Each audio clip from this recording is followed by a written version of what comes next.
নমস্কার, শোনাচ্ছি সাহিত্যিক মনীন্দ্রলাল বসুর রমলা। আজ উপন্যাসের ৬ষ্ঠ পর্ব। রাত্রি আরো গভীর হইয়াছে। কলিকাতায় সাহেবপাড়ায় যতীনের সুসজ্জিত বাড়ির সুরম্য শুইবার ঘরে এক সোফায় মাধবী চুপ করিয়া বসিয়াছিল।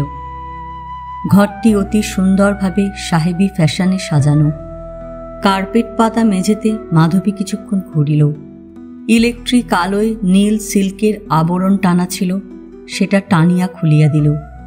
বড় আয়নার সম্মুখে আসিয়া দাঁড়াইল, ঘড়ি দেখিল, রাত 12টা বাজিয়া গিয়াছে। যতীন অতি উগ্র রকমের সাহেব। চেয়ার টেবিলে না বসিলে, কোট প্যান্ট না পরিলে বাঙালি কখনো কর্মে ক্ষিপ্রতা লাভ করিবে না। শাক চচ্চড়ি ভাত ছাড়িয়া মাংস না খাইলে তাহার দেহ সুঠাম মাংসবহুল হইবে না, আর পাশ্চাত্য সভ্যতা বরণ না করিলে জাতির পুনরুত্থান হইবে না। এই ছিল তাহার মত। বর্তমান জগতে যে যন্ত্ররাজ বণিক সভ্যতা রানীকে লইয়া রাজত্ব করিতেছেন, সে ছিল তাহারই এক মূর্তিমান পূজারী। ধীরে দরজা খুলিয়া মাধবী পাশের ঘরে ঢুকিল। এক বড় সেক্রেটারিয়েট টেবিলের সম্মুখে গদিওয়ালা ঘোরানো চেয়ারে বসিয়া স্লিপিং স্যুট পরিয়া যতীন এক বড় খাতা লইয়া হিসাব দেখিতেছিল। ধীরে মাধবী টেবিলের পাশে আসিয়া দাঁড়াইল, চেয়ারটা একটু ঘোরাইল। খাতা হইতে মুখ তুলিয়া যতীন বলিল, আচ্ছা, তুমি এখনো শোওনি? যাও যাও, শিগগির শুতে যাও, অনেক রাত হয়েছে। মাধবী দাঁড়াইয়া রহিল। আহ, দেখো দেখি, হিসেবটা গুলিয়ে দিলে বলিয়া যতীন পাতার উপর হইতে আবার অঙ্কগুলি গুনিতে লাগিল। সে পাতার হিসাব শেষ করিয়া যতীন মাধবীর দিকে মুখ তুলিয়া বলিল, দেখো, আজ আমার এ খাতাখানা চেক করে রাখতেই হবে। পরশুর মধ্যে কোম্পানির ডিভিডেন্ড ডিক্লেয়ার করতে হবে। অনেক রাত, লক্ষ্মী মেয়ে, আর রাত জেগো না, শুতে যাও। তাহার মুখের দিকে আর খাতার দিকে একবার স্থির নয়নে তাকাইয়া বক্র মধুর হাসিয়া কোনো কথা না বলিয়া মাধবী ধীরে ঘর হইতে বাহির হইয়া গেল। যতীন নিমেষের জন্য তাহার এই যাওয়ার সৌন্দর্য গতির দিকে চাহিল। তাহার মধ্যে প্রেম তৃষিত বিরহী মানুষটি ক্ষণিকের জন্য জাগিয়া বলিল, বন্ধ করো খাতা, ও হিসাব চিরজীবন থাকবে, কিন্তু এ বর্ষার রাত। অমনি কর্মগর্বিত ইঞ্জিনিয়ার মানুষটি দাবাইয়া উঠিল, সাবধান, ডোন্ট বি সেন্টিমেন্টাল, কাজ আগে লাভ পরে। বিরহী মানুষের কান্না অঙ্কের কালো দাগের মধ্যে কোথায় চাপা পড়িয়া গেল। পাইপ টানিতে টানিতে যতীন লিমিটেড কোম্পানির ডিভিডেন্ডের হিসাব কষিতে লাগিল। মাধবী ধীরে শুইবার ঘরে গিয়া ঢুকিল। পূর্ব দিকের জানলার সবুজ নীল ফুল ভরা ক্রেটনের পর্দাটা টানিয়া জানলা খুলিয়া পাশের কিং খাবে মোড়া সোফায় হেলান দিয়া বসিল। বাহিরে তখন বৃষ্টি থামিয়া গিয়াছে। আকাশ নিকষ মণির মতো কালো। চাপা আর্তনাদের মতো বাতাস কয়েকটি নারকোল গাছ মর্মরিত করিতেছে। অন্ধকারে কিছু দেখা যাইতেছে না, শুধু দীর্ঘশ্বাসের মতো করুণ একটানা শব্দ। মাধবীর চক্ষে অশ্রু আসিল না, বক্ষে হতাশ্বাস উঠিল না। প্রদীপ্ত নেত্রে অন্ধকারের দিকে চাহিয়া রহিল। প্রায় 6 মাস হইল তাহাদের বিবাহ হইয়াছে। এই 6 মাসেই তাহার জীবনের সব স্বপ্ন ছুটিয়া গিয়াছে। কেন সে যতীনকে বিবাহ করিয়াছিল, আর্দ্র স্তব্ধ অন্ধকারে সে কথা ভাবিতে চেষ্টা করিল। আপনার মনকে সে বিবাহের পূর্বেও বুঝিতে পারে নাই, এখনো বুঝিতে পারিল না। কোনো অজানা শক্তির হাতে সে যেন ক্রীড়নক। এ তিমির রাত্রি পার করিয়া কাণ্ডারি কোথায় লইয়া যাইবে। মাধবীর কাছে যতীন যখন বিবাহের প্রস্তাব করিয়াছিল, সে অসম্মতি জানাইয়াছিল, কিন্তু যতীন হার মানিল না। হার মানা তার স্বভাব নয়। সে মাধবীর পিতার শরণাপন্ন হইল। রমলা চলিয়া যাইবার পর যোগেশবাবুর মদের মাত্রা দিন দিন বাড়িয়া যাইতেছিল। কোনো কোনো বিনিদ্র রাত্রে তিনি ভূতের মতো বাড়ির চারিদিকে ঘুরিতেন। এক সকালে দেখা গেল, যে ঘরে মাধবীর মা মরিয়াছিলেন, সেই ঘরের দ্বারের সম্মুখে তিনি অজ্ঞান হইয়া পড়িয়া আছেন। কত অর্ধরাত্রে মাধবী জাগিয়া শুনিত, পাশের ঘরে তাহার পিতা গোঁ গোঁ শব্দে আর্তনাদ করিতেছেন। যোগেশবাবু বেশ বুঝিতেছিলেন তিনি ধীরে ধীরে মৃত্যুর দিকে অগ্রসর হইতেছেন। তাই এ বিবাহের প্রস্তাবে মাধবীর অসম্মতি থাকিলেও তিনি তাহাকে সম্মতি দিবার জন্য নানা প্রকারে অনুনয় করিতে লাগিলেন। মাধবীকে পিতার মতে মত দিতে হইল, কিন্তু একমাত্র পিতার অনুরোধ বিবাহের কারণ বলা যায় না। ইহার মধ্যে রজতের প্রতি একটু অভিমান ছিল, পিতার সঙ্গে বৈচিত্র্যহীন জীবনযাপনের শ্রান্তি ছিল, নারী জনচিত নবজীবনাস্বাদের ঔৎসুক্য ছিল, আর নবজাগ্রত তরুণী চিত্তের ক্ষুধাও ছিল। মাধবী বিবাহের কারণ বুঝিতে চেষ্টা করে নাই, চেষ্টা করিলেও বুঝিতে পারিত না। যেদিন সে বিবাহে মত দিল তার পরদিন হইতে দেখিল যতীনকে সে সত্যই ভালোবাসিয়াছে। তাহার দেহ সুন্দর, তাহার সঙ্গ মধুর, তাহার বাণী সুখকর, তাহাকে ঘিরিয়া কি স্বপ্ন রহস্য জাল বিজড়িত। বিবাহের পর যতীন মাধবীকে কয়লার খনিতে লইয়া গেল। সেখানে প্রথম মাস সত্যই যেন স্বপ্নের ঘোরে কাটিয়া গেল। সে যে কেমন করিয়া তাহার পূর্বজীবন, তাহার পিতার অবস্থা ভুলিয়া পরিপূর্ণ আনন্দে দিন কাটাইল, তাহা ভাবিয়া সে নিজে বিস্মিত লজ্জিত হইয়া উঠিত। সকালে যতীনকে চা করিয়া দিতে, দুইজনে বসিয়া এক টেবিলে খাইতে সে কি অপূর্ব আনন্দ পাইত। তাহার গাম্ভীর্য মাঝে মাঝে ভাঙিয়া যাইত, রমলার মতো সে চঞ্চলা কৌতুকময় হইয়া উঠিত। যতীন কাজে চলিয়া গেলে প্রভাতের আলোর দিকে চাহিয়া বিরোহিণী স্বপ্নের জাল বুনিত। দুপুরে আবার দুইজনে একসঙ্গে থাকার সুখ, কত মৃদু গল্প। শীত মধ্যাহ্নের রৌদ্রের দিকে সে চাহিয়া দিবাস্বপ্ন দেখিত। সন্ধ্যাবেলায় তাহারা প্রায় মোটর করিয়া বেড়াইতে বাহির হইত। উঁচু নিচু আঁকা বাঁকা লাল পথ ধরিয়া কত পথ চলিয়া যাইত। যতীনের পাশে বসিয়া তাহার মোটর চালনার কায়দা দেখিয়া তাহার বুক অসীম সুখে ভরিয়া উঠিত। কিন্তু এই স্বপ্নের ঘোর বেশিদিন রহিল না, মদের নেশার মতো কাটিয়া গেল। নারীর সম্বন্ধে যতীনের ধারণা ছিল যে নারী পুরুষের কাছে নেশার পাত্রের মতো, সে যেন জীবনের কাজের মধ্যে জুড়িয়া না বসে। সন্তান জন্মদান ও পালনের জন্য প্রকৃতি নারীকে সৃষ্টি করিয়াছে। এ গণ্ডি হইতে জোর করিয়া বাহির করিয়া প্রকৃতির এ অভিপ্রায় পুরুষ যেন ব্যর্থ না করে। বস্তুত স্বীকার করা বা মোটর হাঁকানোর মতো বিবাহ করাটাও যতীনের কাছে জীবনের একটা শখ মেটানো মাত্র। শিকার শেষের পর বন্দুকটা যেমন বাক্সে পুড়িয়া রাখে, কোথায় থাকে তাহার ঠিকানা থাকে না, তেমনি বিবাহের প্রথম মাসের পর যতীন মাধবীকে তাহার কলকাতার বাড়িতে পাঠাইয়া দিল এবং নানা ব্যবসায় সংক্রান্ত চিঠির সঙ্গে প্রতি সপ্তাহে একখানি করিয়া চিঠি লিখিয়া খোঁজ লইত সে বাঁচিয়া আছে কিনা। কালো আকাশের এক প্রান্ত হইতে অপর প্রান্ত পর্যন্ত অগ্নিরেখা টানিয়া একটা বিদ্যুৎ চমকিয়া গেল। মাধবীর মনটাও অমনি চমকিয়া উঠিল। সে ভাবিতেছিল হয়তো সব বিবাহে এরকমই ঘটে, এইরূপ ক্ষণিক আনন্দ, স্বপ্ন, মায়ার পর দীর্ঘ অবসাদ, শ্রান্ত জীবনভার। সত্যই তো, উষার আকাশে আলোর হোলি খেলা কতক্ষণ থাকে, সে রঙের স্বপ্ন নিমেষে টুটিয়া যায়। সমস্ত দিন ধরিয়া বর্ণহীন তপ্ত জ্বালাময় আলোর দীপ্তি, তারপর স্নিগ্ধ অন্ধকার ভরা রাত্রি আসে। সে মৃত্যুরাত্রির অতল কালো স্নেহের জন্য এখনো তাহার প্রাণ তৃষিত হইয়া উঠে নাই বটে, কিন্তু এ সজল অন্ধকার তাহার বড় ভালো লাগিতেছিল না। ইচ্ছা হইতেছিল জনহীন পথে মত্ত বাতাসের সঙ্গে তামসী রাত্রে বাহির হইয়া পড়ে। আর সত্য সত্যই তাহাদের বিবাহ যদি ভুল হইয়া থাকে, এ ভুল সংশোধন করিবার কি কোনো উপায় নাই? তাহা হইলে কি সমস্ত জীবন দুইজন দুইজনকে ফাঁকি দিবে, প্রেমের ভণ্ড অভিনয় চলিবে? আর তাহার ভাবিতে ভালো লাগিতেছিল না। ব্লাউজের ভিতর হইতে কাজী সাহেবের চিঠিখানা বাহির করিল। কাজী সাহেব তাহার নববিবাহিত জীবনের নানা সুখচিত্র, নানা রঙের বর্ণনা করিয়া, বহু ফার্সি কবিতা মণ্ডিত করিয়া এক দীর্ঘ পত্র লিখিয়াছেন।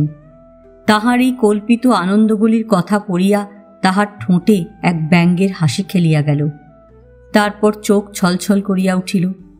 চিঠির সব শেষে কাজী সাহেব লিখিয়াছেন, তাহার পিতার মদের মাত্রা দিন দিন বাড়িতেছে, তিনি কিছুতেই তাহাকে দমন করিতে পারিতেছেন না। চিঠিটি বুকের ভেতর ফেলিয়া মাধবী আবার অন্ধকারের দিকে চাহিয়া বসিয়া রহিল।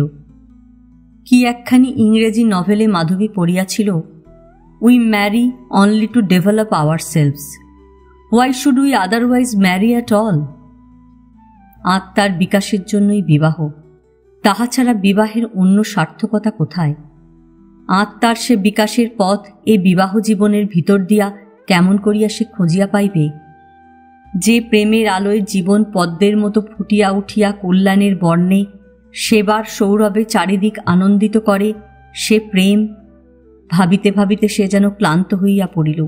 পর্দা দিয়া জানলা বন্ধ করিয়া আলোর পর্দাটা টানিয়া বিছানায় চুপ করিয়া শুইয়া পড়িল।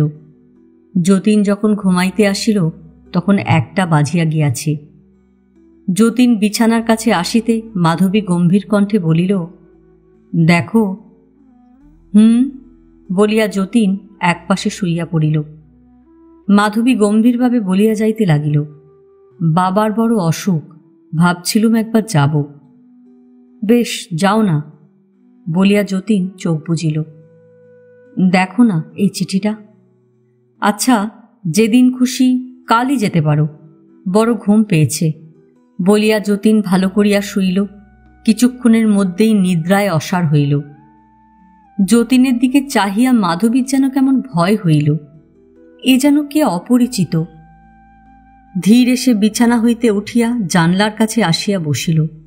নয়নের কালো তারার মতো কালো আকাশ করুণ নয়নে তাহার দিকে চাহিয়া আছে।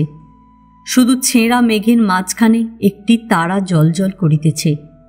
সেই তারার দিকে চাহিয়া সহসা মাধবীর মাকে মনে পড়িল। ছেলেবেলায় এক বর্ষা রাত্রে স্মৃতি জাগিয়া উঠিল। অন্ধকারে সিঁড়িতে ভয় পাইয়া কিরূপে ছুটিতে ছুটিতে ঘরে ঢুকিয়া মার কোলে আশ্রয় লইয়া শান্তি পাইয়াছিল। সেই রকম কোনো স্নিগ্ধ শীতল স্নেহময় ক্রোড়ের আশ্রয়ের জন্য তাহার প্রাণ কাঁদিয়া উঠিল।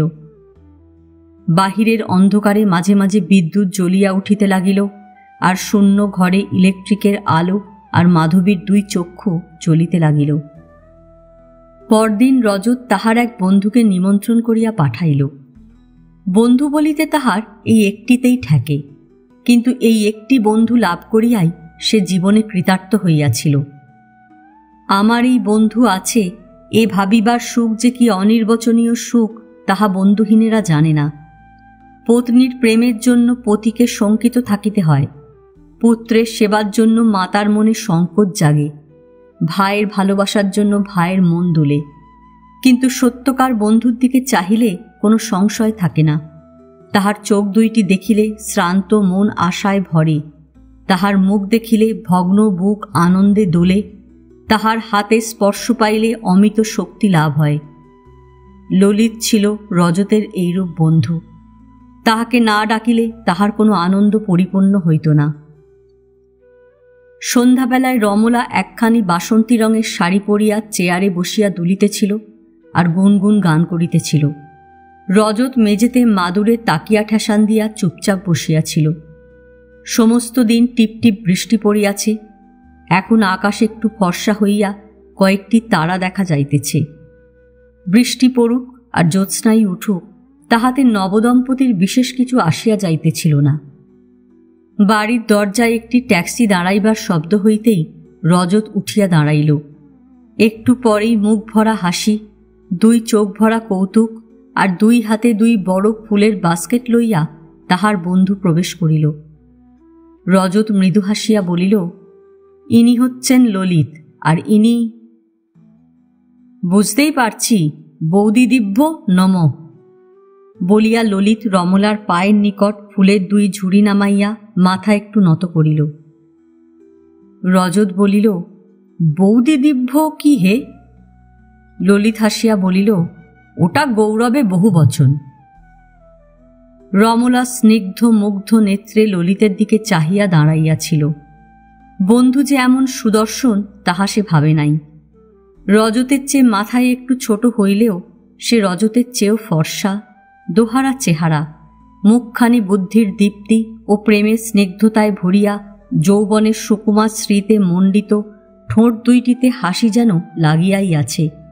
গায়ে তসরের পাঞ্জাবি, পায়ে পামশু। সে ঘরে ঢুকিতেই ঘর গন্ধে ভরিয়া উঠিয়াছিল। তাহা ফুলের গন্ধ না এসেন্সের গন্ধ, তাহা রমলা ঠিক বুঝিয়া উঠিতে পারিতেছিল না। বস্তুত ললিত সিল্কের পাঞ্জাবি ও পামশু ছাড়া কিছু পরিত না, আতর না মাখিয়া কোথাও যাইত না। রমলা মার্শাল নীল গোলাপগুলির ওপর ঝুঁকিয়া পড়িয়া বলিয়া উঠিল, লাভলি, কি সুন্দর গন্ধ। ললিত রজতের দিকে হাসি মাখা চোখে কি ইঙ্গিত করিয়া বলিল, লাভলি নয়? রজত ঠোঁট মুচকাইয়া হাসিল। রমলা মুখ রাঙা করিয়া লজ্জা বিস্ময় জড়িত চাহনিতে ললিতের দিকে চাহিল। ললিত নিঃসংকোচে রমলার দোলানো চেয়ারে বসিয়া পড়িল।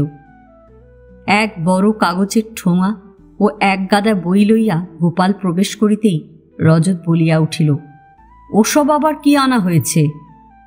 ঠোঙা ও বইগুলি গোপালের হাত হইতে লইয়া ললিত বলিল, দেখছেন বৌদি, ওর জন্য এতদিন যে কত জিনিস কিনেছি, আর আপনার জন্য কি বা আনলুম, ওর জেলাসি হয়েছে। রজত বলিল, বাপু, এই তো তোমার শুরু। আমি ভাবছিলুম না জানি কি একটা খুব দামি জিনিস হাজির করবে। ললিত বলিল, বেশ, বলে নাও বলে নাও। মার্কেটে গেলুম, ভাবলুম খালি ফুল নিয়ে কি যাব, এখন ঠান্ডার দিন, তাই কিছু চানাচুর। রজত হাসিয়া বলিল, একটা বড় দেখে পুতুল নিয়ে এলে না কেন? দেখি বইগুলো। রমলা মধুর হাসিয়া বলিল, বেশ করেছেন, আমি মার্কেটে গেলেই আগে ডালমুট কিনি। ললিতের হাত হইতে ঠোঙাটা লইয়া গোপালকে প্লেট আনিতে বলিয়া বইগুলির দিকে চাহিয়া রমলা বলিল, ওসব নভেল নাকি? ললিত মৃদু হাসিয়া বলিল, কাজে লাগবে বৌদি, নভেল তো খালি রং করা মিথ্যের ঝুড়ি, জীবনের সত্যি কথা পড়ুন। মেডি স্টোভস, এলেন কির কতগুলো বই, তাছাড়া উম্যানহুড, ওয়াইজ ওয়েলব্লক, হাউ টু লাভ ইত্যাদি কতগুলো বই। বইগুলি নাড়িতে নাড়িতে রজত বলিল, এনেছ তো বইগুলি, আমি যা ভয় করছিলুম। আচ্ছা, আমার স্ত্রীকে সাফরেজেট করে তোমার কি লাভ বলো তো? ললিত হাসিয়া বলিয়া উঠিল, লাভ আমার না তোমার? এই দেখো, দুটো ফুলের মালা আনতে ভুলে গেলুম।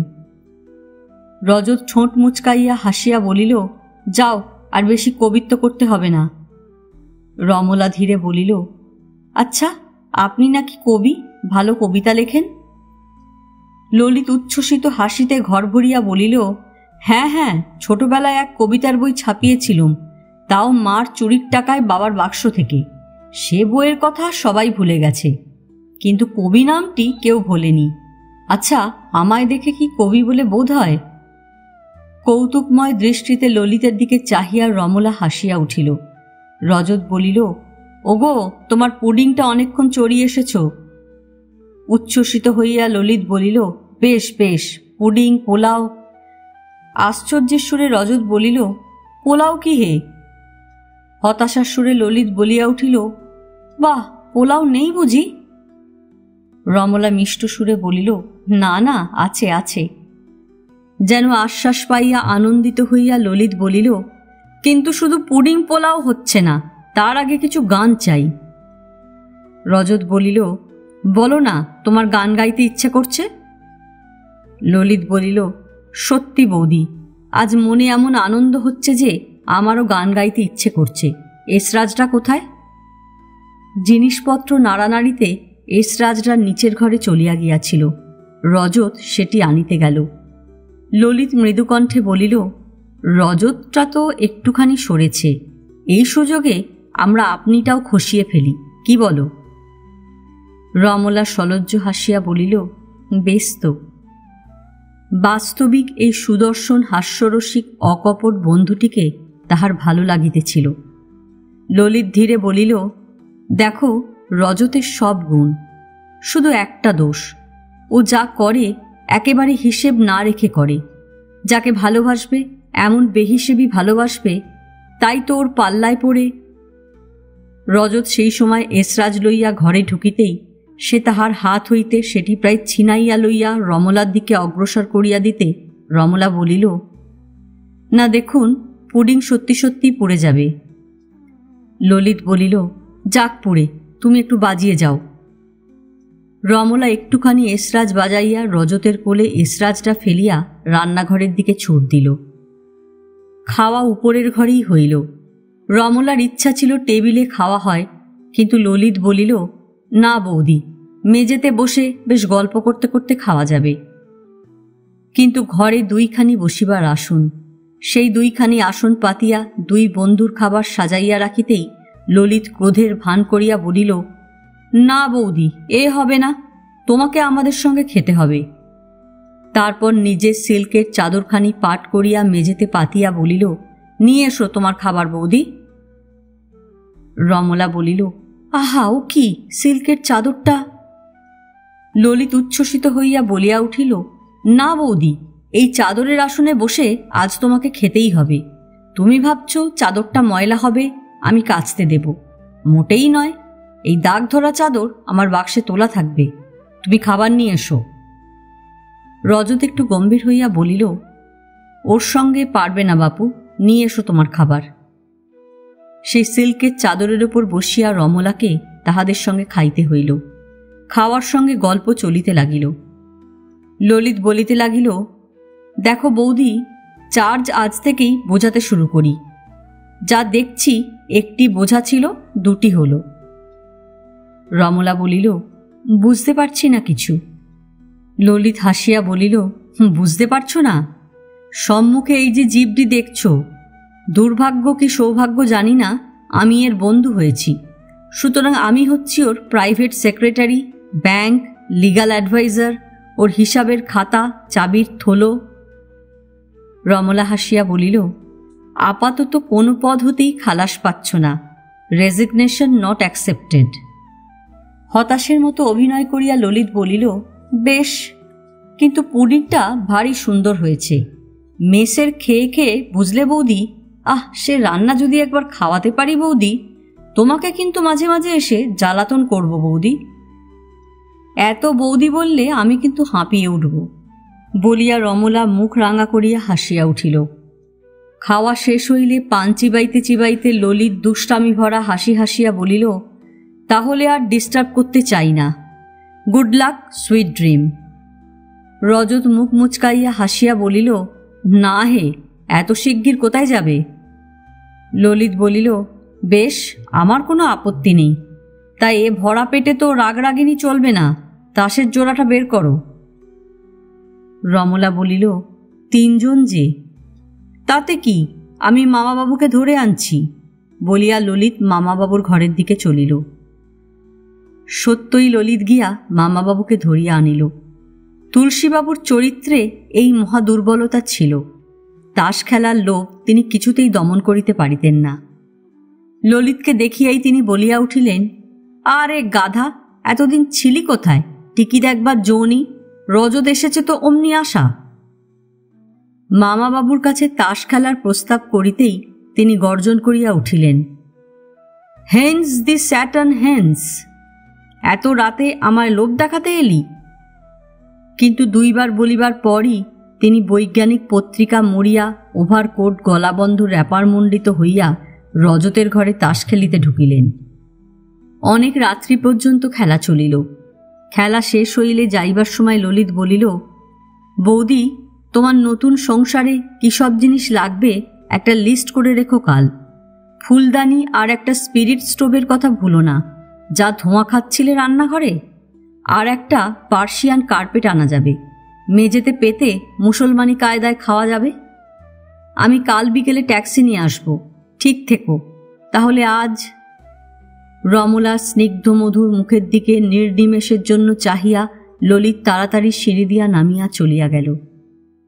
আকাশের চাঁদ ও কালো মেঘে লুকোচুরি খেলা চলিতেছে। নির্জন স্তব্ধ জলসিক্ত নগরের পথ, গ্যাসের আলোগুলি প্রদীপের শিখার মতো, অতি ক্ষীণ চাঁদের আলোয় চারিদিক ছায়াময়।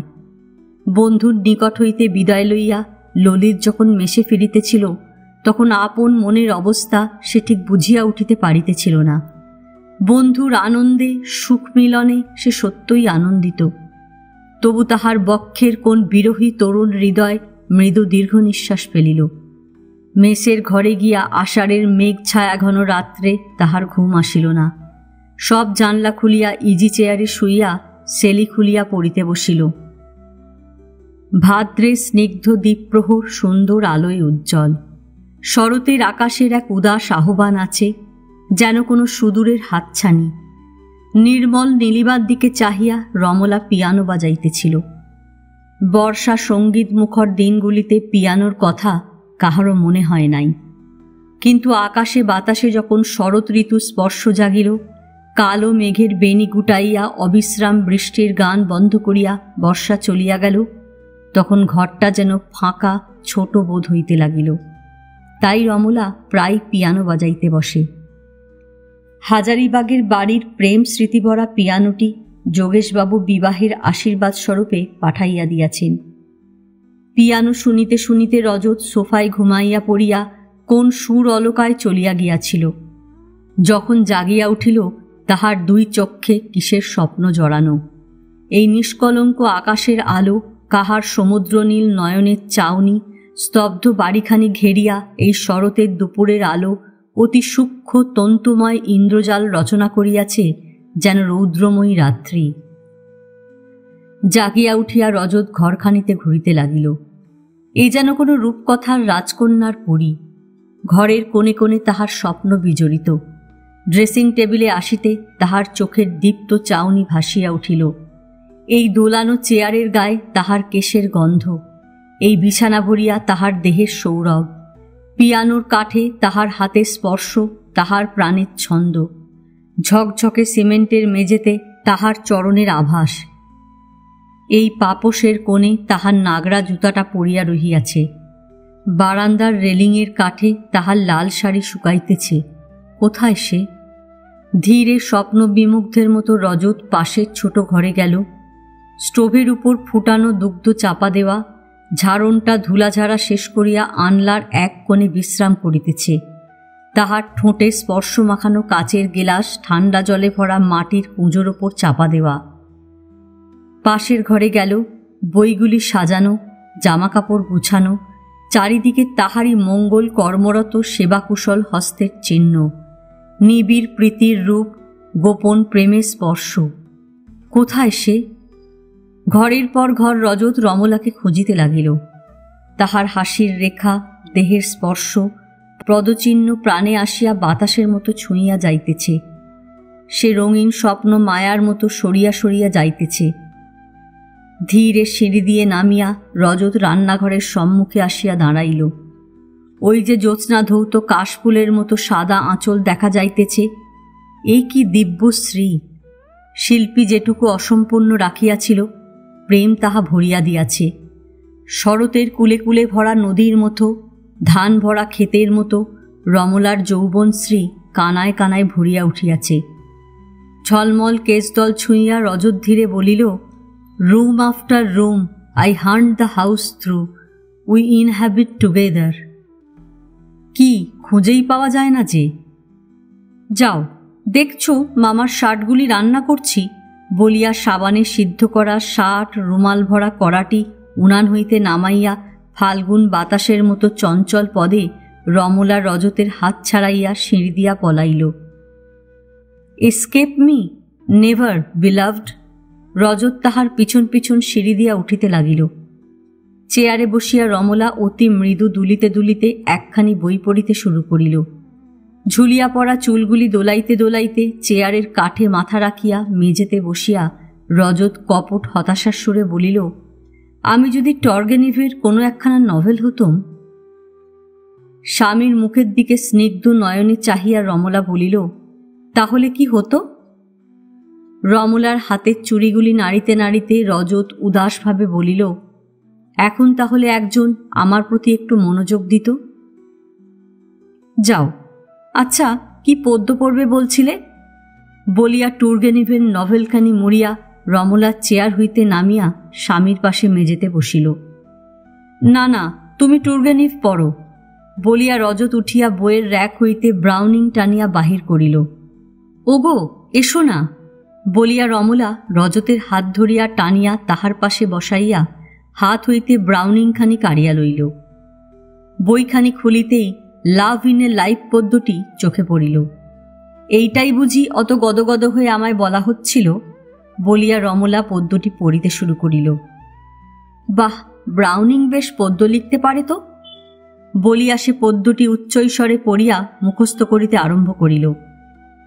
রজত মুগ্ধ নেত্রে একবার খোলা জানলা দিয়া বাহিরের আকাশের দিকে আলো ছায়ার খেলা, আর একবার ওই প্রিয়ার অনুপম মুখশ্রী দেখিতে লাগিল। ইহাকেই কি সে জন্ম জন্মান্তর ধরিয়া পাইয়াছে আর হারাইয়াছে? এই প্রিয়াকেই কি সে কতরূপে কতবার যুগে যুগে অনিবার অনন্তলোকে ভালোবাসিয়া আসিয়াছে? মাঘ মাসের সন্ধ্যা, দৈত্য দলের দূষিত নিঃশ্বাসের মতো কলের ধোঁয়ায় সমস্ত আকাশ কালো। দুঃস্বপ্নের মতো ধোঁয়ার কুজ্ঝটিকা লালসা ঈর্ষা ফেনিল নগরের উপর আতঙ্কের মতো চাপিয়া রহিয়াছে। কিন্তু রজতের ছোট ঘরখানি যেন এই নগরের বাহিরে, এই ধন ও ভোগতৃষ্ণার চির উদ্বেলিত সাগরের মধ্যে কোনো প্রেম স্বপ্নের দ্বীপের মতো। তাই ললিত মাঝে মাঝে ক্ষুব্ধ নগর জীবনে শ্রান্ত হইয়া এই প্রীতিস্নিগ্ধ নীরে আশ্রয় লইত। ধীরে ধীরে সে আসিয়া দরজার গোড়ায় দাঁড়াইল। দেখিল রজত দোলানো চেয়ারে বসিয়া আছে। তাহার গা ঘেঁষিয়া কোলেতে মাথা ঠেকাইয়া রমলা নিচে মেঝেতে বসিয়া হাড়ের কাঠি দিয়া লাল পশমের এক খুব ছোট মোজা বুনিতেছে। ললিত যে ময়ূর আঁকা সবুজ কার্পেট তাহাদের উপহার দিয়াছে, তাহারই উপর রমলা সুন্দর পা দুখানি ছড়াইয়া বসিয়া আছে। কার্পেটের এক পাশে মামাবাবুর জন্য বোনা পশমের গলাবন্ধ, আর একটা কাঁথা পড়িয়া রহিয়াছে। রজতের কোলে রমলার চুলগুলির কাছে এক ঠোঙা চিনেবাদাম। রজত মাঝে মাঝে চিনেবাদাম ভাঙিয়া রমলার মুখে দিতেছে, আর একখানি বই পড়িয়া শোনাইতেছে। দূর হইতেও ললিত বইখানি চিনিল। ওই সচিত্ত ব্লুবার্ডখানি সে 2 বছর আগে রজতকে উপহার দিয়াছিল। তাহাদের মিষ্ট কথাবার্তা কানে আসিল। ওগো না, তুমি খালি বাদাম খাচ্ছ, একটু পড়ছো না। বেশ, ভেঙে ভেঙে দিচ্ছি কি না? বেশ পড়ছি, আর কিন্তু বাদাম পাচ্ছ না। বাহ, পড়তে পড়তে বুঝি ভাঙা যায় না? হ্যাঁ, ভাঙা যায়, কিন্তু খাওয়া যায় না তো। আচ্ছা বেশ, তারপর কি হলো পড়ো। রজত ব্লুবার্ডের the kingdom of the future দৃশ্যটা পড়িয়া শোনাইতেছিল। রমলার মাথায় হাত রাখিয়া সে বলিল, শোনো, সেই যে খোকাটা বললে না আমি শিগগির জন্মাবো, সে বলছে, they tell us that the mother stand waiting at the door. They are good, aren't they? রস ভারাক্রান্ত দ্রাক্ষা লতার মতো কমলার গণ্ডে আঙুল দিয়া মৃদু আঘাত করিয়া রজত বলিল, কি আরেন্ট দে? রমলা তাহার ভাবী সন্তানের জন্য যে মোজা বুনিতেছিল, কাঁথা সেলাই করিতেছিল, তাহারই দিকে স্নেহ স্নিগ্ধ নয়নে চুপ করিয়া চাহিয়া রহিল। রজত পড়িতে লাগিল। পড়িয়া মুখ তুলিতেই ঘরের কোণে আপন মাতার ফটোকানি চোখে পড়িতে রজত আর পড়িতে পারিল না। রমলার মাথাটা একটু টানিয়া লইয়া দুইজনে স্তব্ধ হইয়া বসিয়া রহিল। শুধু হ্যারিকেন লণ্ঠনের শিখা মৃদু কাঁপিতে লাগিল। রজত আবার পড়া শুরু করিল। রমলা আর বনিতে পারিল না। সে অতি আদরের সহিত এক হাতে পশমগুলি ধরিয়া আর এক হাতে রজতের হাত ছুঁইয়া কোন মায়া স্বপ্নের ঘোরে শুনিতে লাগিল। মায়ের প্রাণের রং দিয়া, মায়ের বুকের অগাধ স্নেহ দিয়া রচিত, আশা স্বপ্ন নিয়া গঠিত এই অজাত শিশুদের স্বর্গলোকের কথা শুনিতে শুনিতে মন শঙ্কায় আশায় দুলিয়া উদাস মধুর হইয়া উঠিতেছিল। সে নিবিষ্ট মনে শুনিতেছিল, এক খোকা বলিতেছে, এই দেখো নীল শিশি ভরা ওষুধ, এই আমি পৃথিবীতে নিয়ে যাব, এই খেলে মানুষের জীবন বেড়ে যাবে। আর এক খোকা বলিতেছে, দেখো আমার এই যন্ত্রটা, এ ঠিক পাখির মতো ওড়ে। টিলটিলকে তাহারা নিজেদের শক্তি সম্পদ দেখাইতে ব্যস্ত। শুনিতে শুনিতে রমলার মন কল্পনার রঙে রঙিন হইয়া উঠিল। তাহার বুকে যে শিশু মানিকটি আসিবে, সে কি আলোক প্রদীপ জ্বালাইয়া আসিতেছে?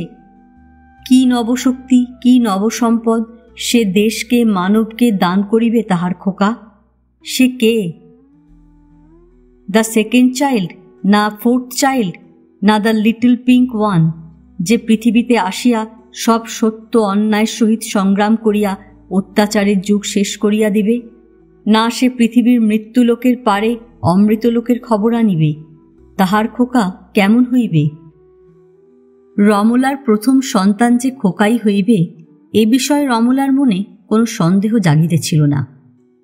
ললিত দরজার আড়ালে চুপ করিয়া দাঁড়াইয়া মুগ্ধের মতো এই সুখদৃশ্য দীপ্ত চোখে দেখিতেছিল, কথাগুলি যেন পান করিতেছিল। এই দৃশ্যটি পড়া শেষ হইতেই সে আর ঘরে ঢুকিল না, ধীরে ধীরে বাহির হইয়া গেল। বন্ধুর সুখে তাহার অন্তরে সুখ ভরিয়া উঠিল বটে, তবু তাহার মন একটু উদাস। পথে বাহির হইয়া একটা ট্যাক্সিতে উঠিয়া গড়ের মাঠের দিকে হাঁকাইয়া দিতে বলিল। নগরের ওপর ধোঁয়ার ধূসর উত্তরীয় টানা, তাহাতে দুই পাশের দোকানের পথের আলো মণিমাণিক্যের মতো ঝলমল করিতেছে। জনস্রোত, রথস্রোত, উন্মুক্ত জীবনস্রোত এই দূর অন্ধকারে কোন অলক্ষ্যে ছুটিয়া চলিয়াছে।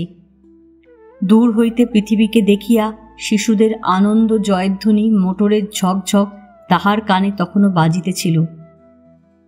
The earth, the earth, how beautiful it is, how bright it is, how big it is. এই পরম সুন্দর উজ্জ্বল বৃহৎ পৃথিবীর দিকে তাহার প্রাণের বিজন ঘরের দুয়ার খুলিয়া কোন বিরোহিণী নারী বাহির হইয়া আসিয়া কি স্বপ্নের আশায় অনিমেষ নয়নে তাকাইয়া আছে। রমলা তখন আশা, আনন্দ, আশঙ্কায় দুলিয়া তাহার অজাত স্বপ্ন শিশুটিকে কত রূপে কত রঙে ভাঙিতে গড়িতেছিল। রজত যে এ দৃশ্য শেষ করিয়া নতুন দৃশ্য পড়িতেছে তাহা তাহার খেয়াল রহিল না। অজাত শিশু হৃদয়ের প্রশ্নটি জাগিতে লাগিল, আচ্ছা, মায়েরা নাকি আমাদের জন্য পথ চেয়ে থাকে? তারা খুব ভালো, সত্যি? ফাল্গুন মাসের জ্যোৎস্না, দোল পূর্ণিমার রাত্রি, পিয়ানোর পাশে দুইজন চুপচাপ বসিয়া। রজত ধীরে বলিল, ওগো, একটু বাজাও না। পিয়ানো খুলিয়া 1 মিনিট বাজাইয়া রমলা থামিয়া গেল। রজত পাশে দাঁড়াইয়া বলিল, কি হলো? ভালো লাগছে না। ওগো, আলোটা নিভিয়ে দাও না। রজত আলো নিভাইয়া দিল।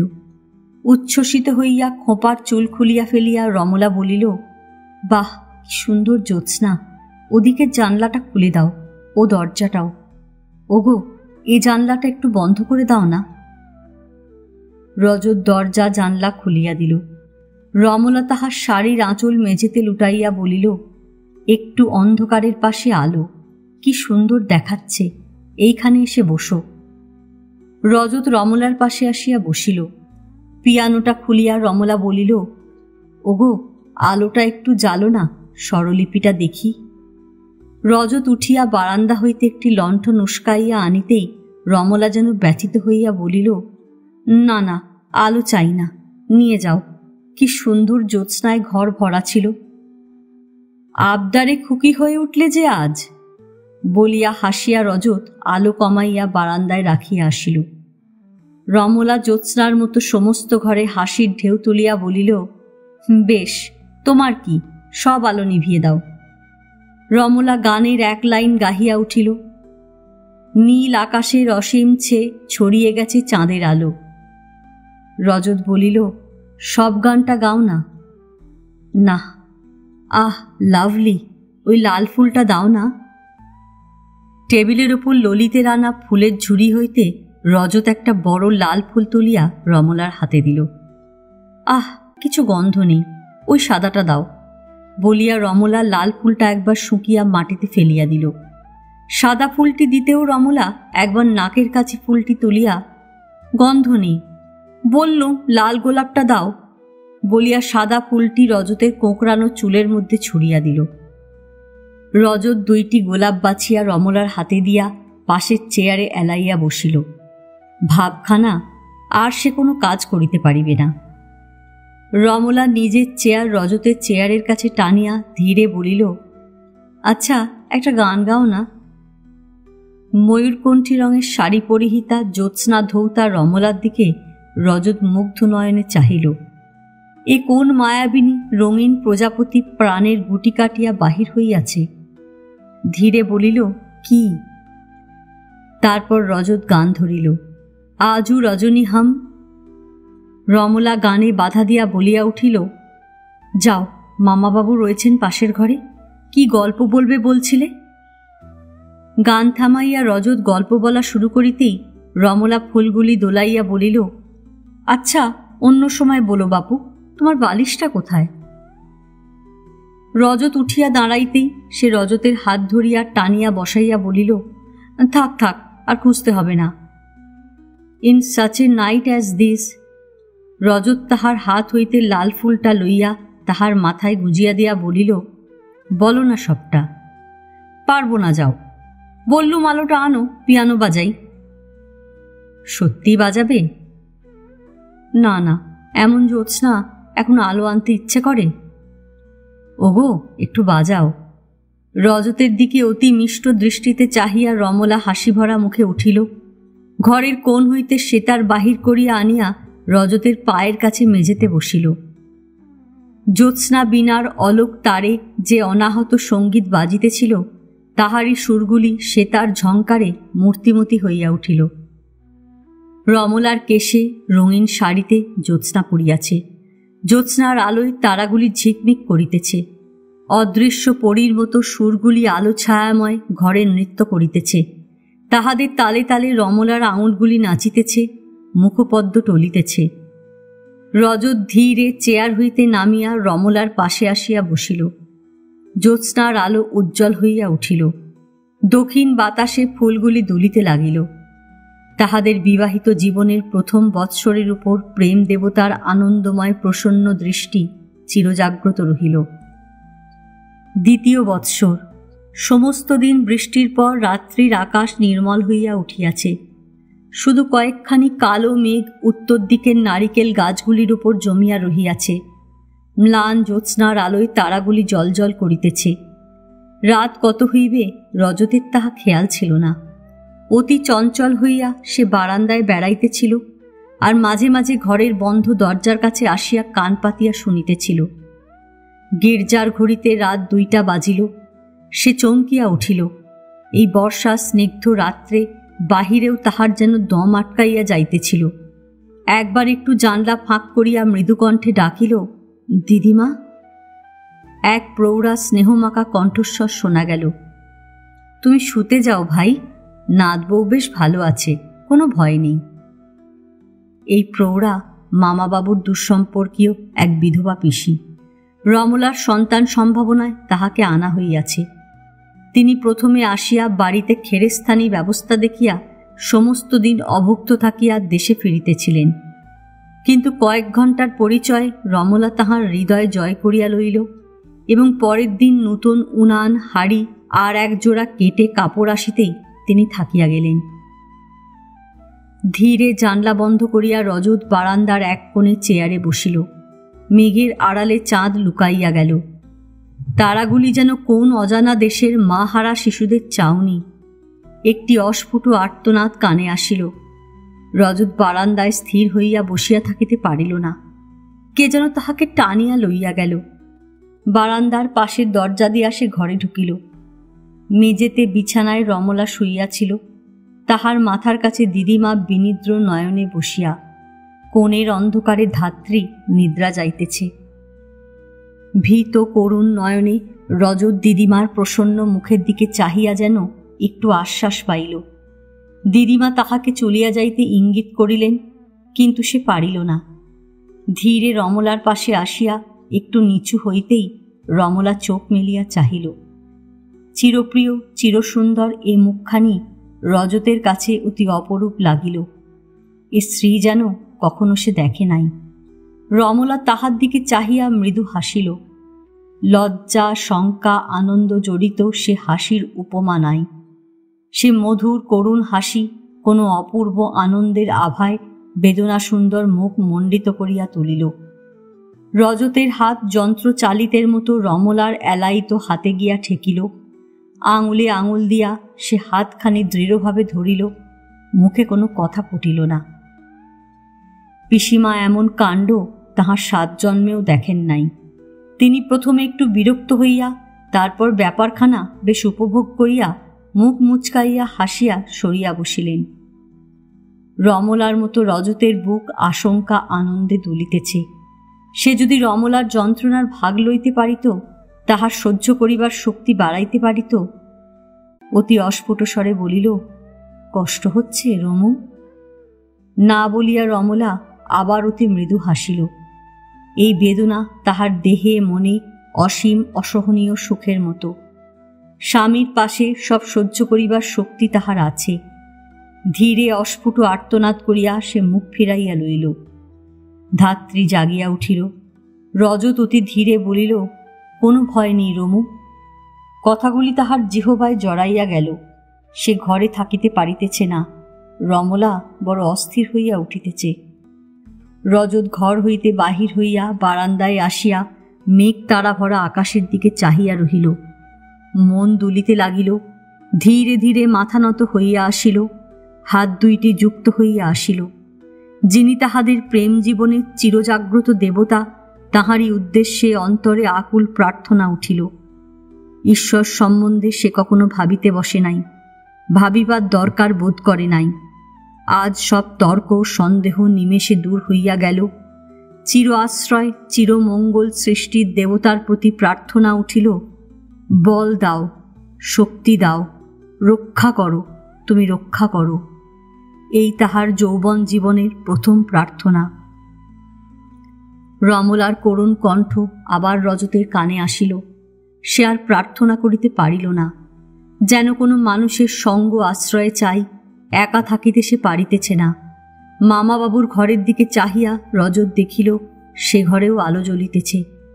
সহসা দরজা খুলিয়া মামাবাবু শুধু গেঞ্জি গায়ে দিয়া বারান্দায় বাহির হইয়া আসিলেন। দুইজনে চুপ করিয়া বারান্দার দুই কোণে দাঁড়াইয়া নিচের উঠানের অন্ধকারের দিকে আর আকাশের তারালোকের দিকে চাহিতে লাগিলেন। রজত বুঝিতে পারিল রমলার অস্থিরতা বাড়িতেছে। সহসা তাহার মনে হইল ডাক্তার ডাকা দরকার। তাড়াতাড়ি ঘরে ঢুকিয়া ধাত্রীর দিকে চাহিয়া বলিল, ডাক্তার ডাকতে হবে? রমলার দিকে চাহিতে তাহার সাহস হইতেছিল না। ধাত্রী বলিল, ডাকতে পারেন। চকিত পদে সে সিঁড়ি দিয়া নামিয়া গেল। নিচে হইতে বারান্দায় মামার কালো মূর্তি দেখিয়া শুধু বলিল, ডাক্তার। এ বাড়ি হইতে বাহির হইতে পারিলে তাহার মন যেন একটু শান্ত হয়। ডাক্তারের বাড়ি গলির মোড়ে, তবু এইটুকু পথ তাহার যেন ফুরাইতেছিল না। স্তব্ধ মৃদু গ্যাসালোকিত পথ যেন শেষ হয় না। তারপর কড়া নাড়া, দরজা ঠেলা, চেঁচামেচি, চাকরের সঙ্গে বকাবকি, ডাক্তারবাবুকে জাগানো, তাহাকে ধরিয়া লইয়া আসা, এসব কাজ সে যেন স্বপ্নাহতের মতো করিয়া গেল। যেন কত দীর্ঘ রাত্রি। ডাক্তারকে লইয়া বাড়ি পৌঁছাইয়া রজত দেখিল মামাবাবু দরজার গোড়ায় দাঁড়াইয়া। এতক্ষণ তিনি বারবার সিঁড়িতে ওঠানামা করিতেছিলেন। তিনজনেই চুপচাপ সিঁড়ি দিয়া উপরে উঠিলেন। ডাক্তারকে লইয়া রজত ঘরে ঢুকিল। মামাবাবুর মনে পড়িয়া গেল তাহার গায়ে গেঞ্জি ছাড়া কিছু নেই। তিনি তালপাতার মতো কাঁপিতে কাঁপিতে নিজের ঘরের দিকে ছুট দিলেন। ধাত্রীর সহিত কয়েকটি কথা কহিয়া ডাক্তারবাবু রজতকে ঘর হইতে বাহিরে যাইতে ইঙ্গিত করিলেন। রমলার মধুর করুণ চাউনি আবার চোখে পড়িল। রজতের সত্যই কান্না পাইল। কেন সৃষ্টি এত বেদনাময় ভরা? আপনাকে কোনো মতে দমন করিয়া বারান্দায় বাহির হইয়া এই ভাবী পিতা, জগতের চিরজাগ্রত পিতার চরণে লুটাইয়া পড়িল। কতক্ষণ কাটিয়া গেল রজতের তাহা হুঁশ ছিল না। বস্তুত সময় সম্বন্ধে তাহার বোধশক্তি যেন লোপ পাইয়াছিল। গির্জার ঘড়িতে 4টা বাজিল। রজত চমকিয়া উঠিল। ধূসর আলোয় আকাশ ভরিয়া উঠিতেছে। সম্মুখে যে তারাটি দপদপ করিয়া জ্বলিতেছিল তাহা নিভিয়া গেল। ট্যাঁ ট্যাঁ উষার আলোর সঙ্গে একটি সকরুণ ধ্বনি। নবজাত শিশুর প্রথম কান্না, তাহা যেমন করুণ তেমনি মিষ্টি। স্তব্ধ অন্ধকার বাড়ি রনিত করিয়া উষার আকাশে সে কান্না ছড়াইয়া গেল। রজত যেন বিদ্যুৎস্পৃষ্ট হইয়া চমকিয়া চেয়ার হইতে উঠিল। পা টিপিয়া টিপিয়া জানলার কাছে গেল। খড়খড়ি তুলিয়া দেখিবার লোভ সামলাইতে পারিল না। আবার সেই কান্নার শব্দ। এ যেমন মধুর তেমনি ঝোড়ো হাওয়ার দীর্ঘশ্বাসের মতো। তাহার বুক দুলিতে লাগিল। কম্পিত কণ্ঠে রজত বলিল, কি ডাক্তারবাবু? ডাক্তারবাবু ঘর হইতে ধীর কণ্ঠে উত্তর দিলেন, হয়ে গেছে। হয়ে গেছে? সেই গম্ভীর কণ্ঠ শুনিয়া রজতের ভয় হইল। কি হয়ে গেছে? রমলা? না না, অসম্ভব।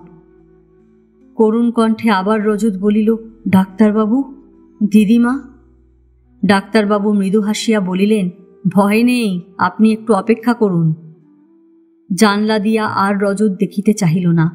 ডাক্তারবাবুর অস্ত্রগুলির শব্দ, নবজাত শিশুর স্নানের শব্দ, ধাত্রীর মৃদু গুঞ্জরণ সব কানে আসিতে লাগিল, কিন্তু রমলার মধুর কথা একটাও শোনা যাইতেছে না। রজত চেয়ারে মুখ গুজিয়া বসিয়া পড়িল। কিছুক্ষণ পরে ডাক্তারবাবু তাহাকে ঠেলিয়া তুলিলেন, আসুন। ডাক্তারবাবুর মৃদু হাস্যময় মুখ দেখিয়া ক্ষণিকের জন্য তাহার মন ডাক্তার সম্প্রদায়ের প্রতি ঘৃণায় ভরিয়া গেল।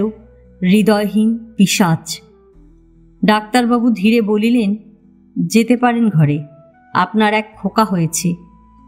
শঙ্কিত কণ্ঠে রজত বলিল, আর? আর আপনার স্ত্রী খুবই ভালো আছেন, বিশেষ কোনো কষ্ট হয়নি বলিয়া ডাক্তারবাবু পকেট হইতে এক সিগার বাহির করিয়া ধরাইলেন। তাহার প্রতি মনে মনে যে অবিচার করিয়াছিল তাহার জন্য ক্ষমা চাহিয়া ডাক্তারবাবুকে বুকে জড়াইয়া ধরিতে রজতের ইচ্ছা হইল। আপনাকে দমন করিয়া সে পা টিপিয়া টিপিয়া ঘরে গেল। দিদিমার কোলে ন্যাকড়া জড়ানো যে সজীব মাংসপিণ্ড চিৎকার করিয়া ঘর মুখর করিয়া তুলিয়াছে তাহার দিকে রজত চাহিল না। ধীরে রমলার পার্শ্বে গিয়া বসিল। নবমাতৃত্বের রঞ্জন মাখানো তাহার হরিণ নয়নে কি মধুর দৃষ্টি! দিদিমা ধাত্রী সব ভুলিয়া গিয়া সে রমলার গণ্ডে আদর করিল। দিদিমা জোর করিয়া রজতের কোলে ক্রন্দিত কাঁথার পুঁটুলিটি চাপাইয়া দিলেন। পিতার কোলে আসিতেই খোকার কান্না থামিয়া গেল। এই মাংসের পুতুলের প্রতি চাহিয়া রজত পিতৃ হৃদয়ে স্নেহের ভাব জাগাইতে চাহিল। একবার রমলার দিকে চাহিল। দুইজনের চোখ ঝকমক করিতে লাগিল, কিন্তু রজতের মনে এই অসহায় ক্ষুদ্র মানবটির প্রতি কোনো স্নেহের ভাব উদয় হইল না। কেমন একটা বিরক্ত বোধ হইল। আকৃতিহীন রূপহীন এই মাংসপিণ্ডের প্রতি চাহিতে ইচ্ছা হইতেছিল না। সে তাড়াতাড়ি আবার দিদিমার কোলে খোকাকে ফিরাইয়া দিল, কিন্তু দিদিমার কোলে দিয়াই আবার তাহার দিকে চাহিতে রজতের ইচ্ছা হইল। খোকার ছোট দেহ দেখিয়া কান্না শুনিয়া রজতের মন করুণায় ভরিয়া উঠিল। ছোটবেলায় এক ঝড়ের নীর হইতে খসিয়া পড়া মৃতপ্রায় পাখির শাবক কুড়াইয়া পাইয়া তাহার মনের এমনি অবস্থা হইয়াছিল। ধীরে রজত রমলার নিকটে ঘেঁষিয়া বসিল। নব আগন্তুক আপনার আগমন বার্তা অতি উচ্চৈস্বরে জানাইতে লাগিল। ওইটুকু নবনী কোমল দেহ হইতে কি রূপে এত উচ্চ শব্দ বাহির হইতেছে তাহা দেখিবার জন্য শিশুটির দিকে ফিরিয়া তাকাইতেই রজত দেখিল মামাবাবু দিদিমার মাথার উপর ঝুঁকিয়া পড়িয়া নব আগন্তুককে দেখিতেছেন। জীবাণু দেখিতে তিনি যেমন করিয়া মাইক্রোস্কোপের উপর নিবিষ্ট মনে ঝুঁকিয়া পড়েন, উচ্চৈস্বরে হাসিয়া তিনি বলিয়া উঠিলেন, হাহারে রজত, হে আবার কোন বাঁদর এলো রে, চেঁচিয়ে মাত করে তুললে যে। রমলা মিষ্টি হাসিয়া বলিল, দেখুন মামাবাবু, ওকে যদি কোনো পোকামাকড় কি ব্যাঙাচি বলবেন। আলবাত বলবো। না না, এ আমার সোনামানিক হীরের টুকরো বলিয়া দিদিমার কোল হইতে ক্ষণিকের জন্য খোকাকে লইয়া তৎক্ষণাৎ ফিরাইয়া দিয়া ব্যস্তভাবে বলিল, কই ফ্লানেল কই, ভালো করে জড়াও, ঠান্ডা লাগবে। রজত রমলার ম্যাডোনার মতো নবশ্রীভরা মুখখানের দিকে চাহিয়া বসিয়া রহিল। নব নব জন্মের সৃষ্টির দেবতার স্নেহময় প্রসন্ন দৃষ্টি তাহাদের বিবাহিত জীবনের দ্বিতীয় বৎসরের উপর আনন্দকণা বর্ষণ করিল। আজ এ পর্যন্তই। কেমন লাগলো কমেন্টস করে জানাতে ভুলবেন না। আর এখনও যারা আমার চ্যানেলটা সাবস্ক্রাইব করেননি তাদের সকলের কাছে আমার অনুরোধ, প্লিজ আমার চ্যানেলটা সাবস্ক্রাইব করে নেবেন। পাশে যে বেল নোটিফিকেশনটা আছে সেটা অবশ্যই প্রেস করে দেবেন। আর অবশ্যই লাইক আর শেয়ার করতে ভুলবেন না। আজকের মতো নমস্কার।